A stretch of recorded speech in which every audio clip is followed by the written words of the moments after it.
மங்கையருலகம் மங்கையருலகம் மங்கையருலகம் இது மங்கையருலகம். பொதுவாக வயிற்று வலின்ன உடனேவே நமக்கு என்னெல்லாமோ தோணும். ஆனால் கடைசியில் போய் பார்த்தா அப்பெண்டிசைட்டிஸ் அப்படிம்பாங்க. நம்ம பள்ளிக்கூடத்தில் அந்த உடல் உறுப்புகள் வரைகிற பொழுது ஒரு குடல் வால் அப்படின்னு ஒன்று வரைஞ்சிருப்போம். அந்த பெருங்குடலோடு அப்படி வந்து கீழே இறங்கிறதுக்கு முன்னால் ஒரு குடல் வால் அப்படின்னு ஒன்று கொடுக்கு மாதிரி ஒன்று வரைவோம். அதுதான் அந்த அப்பெண்டிக்ஸ். அது என்ன பண்ணும், சில சமயம் ஃப்ளேரப் ஆகிடுமா. அப்போ என்ன செய்யறது, டாக்டர் சொல்கிறத கேட்குறது. பாருங்கள், நம்ம வீட்டில் இருக்கிற சின்ன பையன் வந்து சொல்கிறான், என் ஃப்ரெண்டுக்கு அப்பெண்டிக்ஸ் ஆப்ரேஷன் பண்ணணும்னு சொல்லிட்டாங்கன்னு. இன்றைக்கி வந்து இந்த அப்பெண்டிக்ஸ் ஆப்ரேஷன் வந்து எல்லாத்துக்கும் தெரிஞ்ச விஷயம், பல பேர்த்துக்கு இருக்கிற விஷயம். ஒரு 20 வருஷத்துக்கு முன்னாடி இந்த அப்பெண்டிக்ஸ் அப்படிங்கிறது வந்து சர்வசாதாரணமாக இல்லாத ஒரு விஷயம். அன்றைக்கி ஒரு 1,00,000 நபரில் ஒரு 10 பேர்த்துக்கு இருந்திருக்கலாம், இல்லை ஒரு 20 பேர்த்துக்கு இருந்திருக்கலாம். இன்றைக்கி 1000ல் 1 நபர்களுக்கு வந்து இந்த அப்பெண்டிக்ஸ் தொந்தரவு அதிகமாகவே இருக்கிறது. 1000ல் 1ன்னு சொல்கிறத விட 1000ல் 10 நபர்களுக்கு இருக்கிறது. இதுக்கு என்ன காரணம் அப்படிங்கிறத இன்றைக்கி பார்க்கலாம். அப்பெண்டிக்ஸ்னால் என்னன்னு பார்க்கலாம். வயிற்றில் வலது கை பக்கத்தில் ஒரு சின்ன வலி ஏற்படுது, தாங்க முடியல, வாந்தி வருது, மலம் கழிக்கவில்லை அப்படிங்கிற போது அப்பெண்டிக்ஸ் இருக்கா அப்படிங்கிறத மருத்துவர் பார்க்கணும் அப்படிம்பாங்க. படுக்க வச்சாங்கன்னா வயிற்றை கொஞ்சம் அமுக்கி பார்க்குற போது தொப்பில் சுற்றி கொஞ்சம் லேசாக வலி இருக்கும். அது அப்படியே கொஞ்சம் நேரம் கழித்து பார்த்தோம்னா கீழே வரைக்கும் வந்துடும், வலது கால்கிட்ட வந்து வலி ஏற்படும்.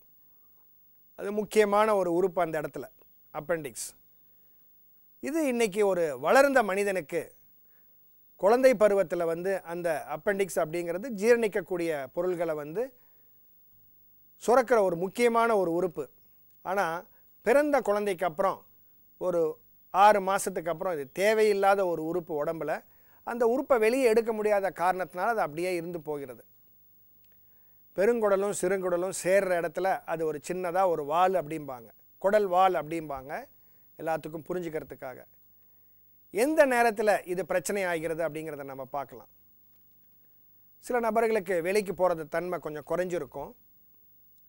அது மட்டும் இல்லை, இன்றைக்கி வந்து நம்ம சாப்பிட்ற பொருள்களில் ஃபைபர் கண்டென்ட், நார் சத்து குறைஞ்சி போகிறது. நார் சத்து நிறையா இருந்துச்சுன்னா நீர் சத்து நிறையா இருக்கும் அந்த பெருங்குடலில். பெருங்குடலோட முக்கிய வேலையே நம்ம மலம் உருவாகிறதுல இருக்கிற நீர் சத்தை வெளியே எடுக்கிறது தான்.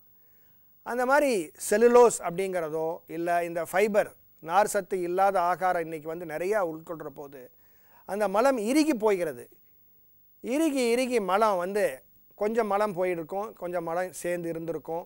அந்த இறுகின மலம் கல்லா மாதிரி ஃபீக்கோலித் அப்படிம்பாங்க. இது லேசாக உருண்டு வந்து இந்த அப்பெண்டிக்ஸ் வாயில் போய் அடைச்சிக்கிட்டு, அடைக்கப்பட்ட அந்த அப்பெண்டிக்ஸ் பின்னாடி ஒரு 4 மாதத்துலேயோ இல்லை 4 வாரத்துலேயோ அதில் கிருமி சேர்ந்து அதில் இன்ஃபெக்ஷன் ஆகி அப்போ தான் அதை வந்து அறுவை சிகிச்சை செய்யணும் அப்படிங்கிற நிர்பந்தம் ஏற்படுகிறது. ஆகாரம் உட்கொள்கிறோம், அந்த சிறுங்குடல்லேருந்து அந்த பெருங்குடலுக்கு போகிற போது அது நீர் சத்தாக தான் போகும். ஆனால் சில ஆகாரங்கள் ஜீரணமாகாமல் அந்த கொட்டை வடிவத்தில் இருக்கும், புரோட்டீன்ஸ் அதிகமாக இருக்கும், அதில் வந்து கால்சியம் சத்து அதிகமாக இருக்கிற சில கொட்டை வடிவங்கள் வந்து அந்த அப்பெண்டிக்ஸோட வாயில் போய் அடைச்சிக்கிட்டு இந்த ஃபீக்கோலித் மாதிரி அதுவும் பின்னாடி வந்து கிருமி ஏற்படுறதுக்கு வாய்ப்பு இருக்கிறது. 2 வயசுக்கு குறைவாக இருக்கிற எந்த நபருக்கும் இது வரத்துக்கு வாய்ப்பு ரொம்ப அரிது. 2 வயசுக்கு மேலே 20லேருந்து 30 வயசு வரைக்கும் இந்த அப்பெண்டிக்ஸ் தொந்தரவு ரொம்ப சாதாரணமாக இந்த காலத்தில் நம்ம பார்க்குறோம்.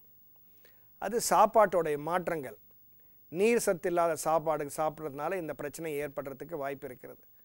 ஒரு சின்ன 6 சென்டிமீட்டர் கூட இல்லை அந்த ஒரு உறுப்பு, அது 7 சென்டிமீட்டருக்கு மேலே ஆயிடுச்சுன்னா வலி தாங்க முடியாத வலி ஏற்படும். மருத்துவர்கிட்ட இப்பயே ஆப்ரேஷன் பண்ணுங்க, உடனே பண்ணுங்க அப்படிங்கிற அளவுக்கு நம்ம கெஞ்சி கேட்க வேண்டியது இருக்கும். இன்றைக்கி இந்த அப்பெண்டிக்ஸை எப்படி வந்து நிரூபிக்க முடியும், இந்த பிரச்சனை தான் இருக்குது அப்படிங்கிறதுக்கு ஒரு அந்த காலத்தில் தொட்டு பார்த்து வலிக்கிற போது அது ஒன்று தான் இருந்துச்சு. அதுக்கப்புறம் அல்ட்ராசவுண்ட் வந்தாங்க. அல்ட்ராசவுண்டு சோனோகிராஃப் பண்ணுற பொழுது அப்பெண்டிக்ஸில் பிரச்சனை இருக்குதுன்னு சொல்கிறத விட வேறு பிரச்சனைகள் இல்லை அப்படிங்கிறத சொல்லுவாங்க. நீரில் கல் இல்லை, பெண்ணாக இருந்தாங்கன்னா அந்த கர்ப்பப்பையை சுற்றி இருக்கிற முட்டைகளில் எந்த பிரச்சனையும் இல்லை அப்படிங்கிறத தெளிவுபடுத்திக்கிட்டு தான் அறுவை சிகிச்சை செய்வாங்க. இன்றைக்கி சிடி ஸ்கேன் பார்த்தீங்கன்னா எந்த ஒரு குறைபாடையும் நம்ம சுலபமாக பார்த்துடலாம்.